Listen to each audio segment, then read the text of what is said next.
What we put in our coffee might actually be doing more damage to our bodies than good. And it's things that we have been told and probably have put in our coffee most of our lives. So I have a confession to make. Most of the time when I drink coffee, for most of my life, I would put so much milk, so much cream, butter, eggs, salt, sugars, maple syrup, honey. I've tried everything.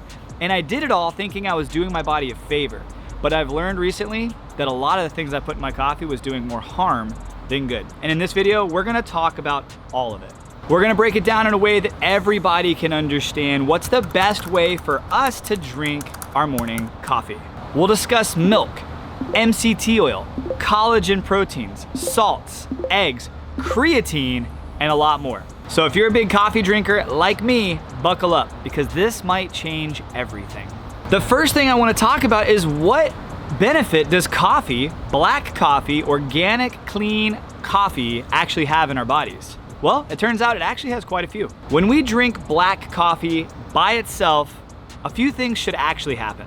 Number one, we should experience an increase in our focus and our mood. Caffeine blocks adenosine, so we should feel sharper and more awake. We should experience an increase in drive and motivation because dopamine and norepinephrine fire up, which is why a cup of black coffee should flip our mindset and get us ready to roll. We should actually experience some fat burning. Coffee nudges our body to use fat for fuel, especially if you're fasted. It's not magic weight loss, but it does help with metabolic flexibility. And we should see some improvements in our skin and circulation. Coffee has a diuretic effect, which should pool excess water. This can make us look leaner and tighter in the mirror. And that's often why bodybuilders will lean on black coffee before stepping on stage. But here's the deal. We're not supposed to chug it right out of bed. We should wait 60 to 90 minutes. And I know Andrew Huberman talks about this and a lot of biohackers are talking about this, but there's actually some science behind why. Right when we wake up, our body releases cortisol, and cortisol should have the opportunity to do its job. And if we wait 60 to 90 minutes before having that caffeine and give cortisol the opportunity to do its job and wake us up, when we do have that cup of coffee, it should feel like jet fuel. We shouldn't experience any chaos or crashes. We should just experience clean power. And here's a fun challenge for you to try. I'm actually gonna try this myself. I've tried this myself, and I'm probably gonna do it a little bit more and a little more intentionally now. For 1 week, try your coffee black. No milk, no powders, no nothing. Track how you feel. Weigh in on your digestion, your focus, your skin, and your energy. Then, the next week, add something back to it. Add just milk. Add just a creamer. Add just sugar. Whatever it is that you normally put in your coffee, let's strip it back to the basics of just black coffee for a week.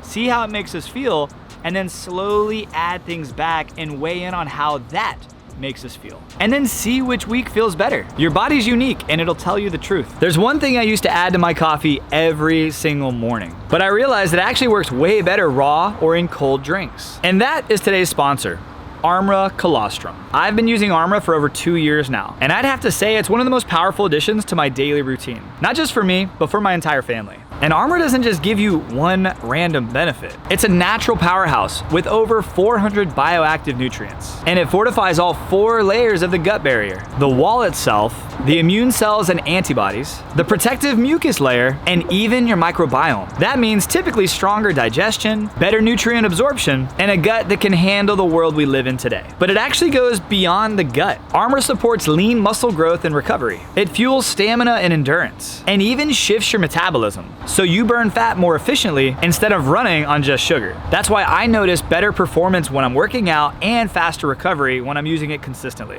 And here's the part that often gets overlooked. The growth factors, antioxidants, and the regenerative peptides support cellular health from the inside out. Skin, hair, and tissue repair. So while in this video we're gonna talk about a lot of things we shouldn't put in our hot coffee, Armra is one of them. I wouldn't recommend putting this in hot coffee, but you can take it dry, you can put it in a smoothie, orange juice, or really anything else. I'll put a link down below if you wanna try it for yourself. It saves you an exclusive discount, so check that out after the video. Okay, now let's talk milk. And for a lot of us, this is probably the main reason why after our morning cup of coffee, we feel heavy or it leaves us bloated. Lactose intolerance is way more common than most people think. and add that to coffee's acidity, and your gut is waving the white flag. Milk proteins can also bind to the coffee's polyphenols, which can reduce the absorption, but it also might enhance the anti-inflammatory effects. So it depends on you. Our bodies are all very, very different. Either way, the real test is how it makes you feel. If your coffee with milk is leaving you feeling foggy or your skin's starting to break out, milk might be the culprit. And it doesn't mean milk is bad, but milk with your coffee might not be the best for you. The next thing a lot of people put in their coffee, and I was one of them, and a lot of information is coming out now, is creatine. And creatine is one of my personal favorite supplements. I mean, why not? Stronger lifts, faster recovery, even helps with brain health and memory. Creatine is great, but coffee may not be the best delivery system. And here's why. Creatine pulls water into your muscles, and coffee pushes water out as a diuretic. So they're kind of working against each other at the same time. Plus, creatine absorbs best with carbs. And if you're adding it to black coffee, well, black coffee doesn't have any carbs. You'll still absorb some, but you're probably leaving a lot of the gains on the table and throwing a lot of money down the drain. I would say save your creatine for a post-workout shake or take it with a meal that has some carbs. Now let's talk about the bulletproof craze using MCT oil or butter. The upside, fast ketone production, instant brain fuel. That gets us all excited, right? I mean, shoot, that's why I took it. But here's the downside. Most people experience some sort of stomach cramps, or let's say sprinting to the bathroom. Ask me how I know. And don't forget the calories. If your goal is fat burning or fasting, a big old fat loaded coffee is shooting yourself in the foot. For my keto friends out there, sure, this definitely has its place, but for the average person, it's not necessary and it may actually be overkill. One of the last big things I want to talk about is collagen peptides. And collagen is trendy because it seems like an easy hack. I mean, it's protein, right? And who doesn't want more protein? And it seems easy, right? Throw it in your coffee, you're already drinking it, and boom, better nails, nicer skin, thicker hair, and stronger joints. Well, here's the truth. Collagen is helpful, but collagen is an incomplete protein, and it doesn't replace protein that you should get from whole foods, like grass-fed beef. Also, probably important to note, the high heat of coffee can often denature its peptides. Not all of them, and it is still digestible, but some of them. And it's not bad, like I'll still put collagen in my coffee, but it's not magic. I'm gonna have to start thinking of collagen in my coffee as a bonus, not the foundation. Collagen is also probably better off put into a protein shake, but in addition to, not as the main source. Okay, that's a lot of stuff we shouldn't put in our coffee that most people do. Are you somebody who puts all of that stuff in your coffee? I mean, I put all of that in my cup of coffee multiple times a day. And I'm gonna stop now. I'm gonna do some experimenting and I'll report back on some of the findings that I found in myself. But let's talk about some of the fun stuff that I've done some research on and shows there's actually some benefits. And no, I'm not talking about dumping artificial creamers and sweeteners into your cup of coffee. I'm talking about some stuff that might actually enhance the coffee, flavor, texture, and overall benefits. The first one, and I've actually talked about this before on my Instagram, raw egg yolks. And I know, sounds wild, but places like Vietnam, Scandinavia, and other parts of the world, this is pretty normal. And they've been doing this for years. We're not talking about egg whites. We're talking about just the egg yolk, which for those of you who don't really know what that is, that's the yellow part of the egg that some of us have been told to avoid. What? Egg yolks are rich in choline, and choline fuels your brain and helps support memory.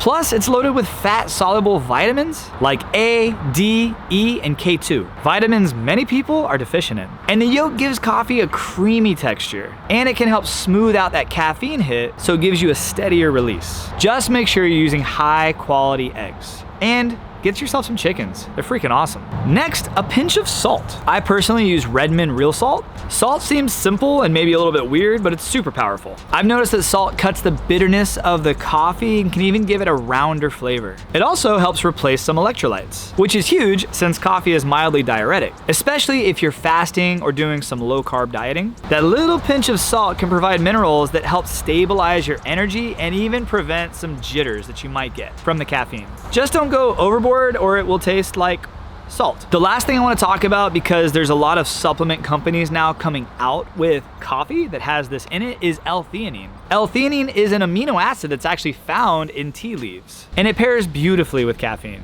On its own, caffeine can spike you up and leave you feeling a little jittery, but when you combine it with L-theanine, it gives you this calm, focused energy instead of feeling like you're on a roller coaster. It boosts alpha brainwaves too, so you feel more alert, but also relaxed. If you've ever had like a really good matcha tea. It's why it leaves you feeling a lot different than coffee. And you can buy L-theanine on its own as a clean supplement to add to your coffee, or just take it as a capsule. So those are a few add-ons that you can add to your coffee if you like to experiment, or just keep it simple and drink it black. They're not for everyone, but if you're curious, give them a try. And you know what? Coffee isn't the only way to wake up in the morning. Some mornings, I'll do a few other things instead, like a cold shower or a cold plunge. Nothing spikes dopamine like a cold plunge. It's like nature's espresso shot. Some mornings, if I need that energy quick, I'll just grab a handful of fruit. Think about it. You get natural sugars, hydration, and vitamins. Quick, clean, energy. And then there's movement. Drop down and do 20 push-ups. Sprint in the backyard while you're grounding. Jump on a vibration plate for 10 minutes, a rebounder, or just do some jumping jacks. Your blood starts moving and your brain wakes up. And then there's the not so obvious, but so obvious. Sunlight and breath work.